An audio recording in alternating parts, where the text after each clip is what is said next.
therapists often don't want to share our notes. And so the idea of concurrent documentation, which is literally like you're writing your notes with your client, is very scary. And I think that has to do with our own fear that we are not doing our notes well. And the fact that nobody ever reads our notes, it's not something we're used to other people seeing. However, I would say if what you're doing now isn't working, it is absolutely something to try.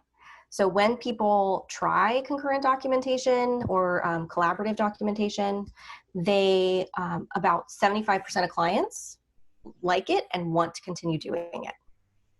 And then same with therapists, most therapists want to continue doing it.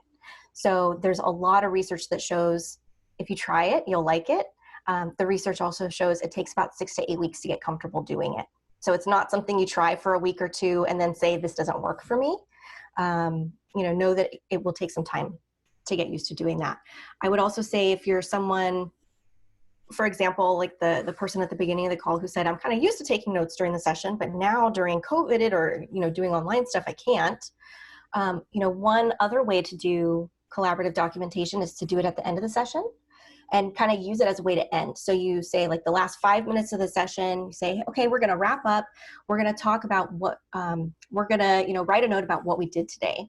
And that's actually a great way to get feedback on what's important to your clients. Because how often have you had a client like tell you that you said something that you just made that comment flippantly, right? Like it wasn't like that you were making some big intervention or carefully drafted statement, but they thought it was so important.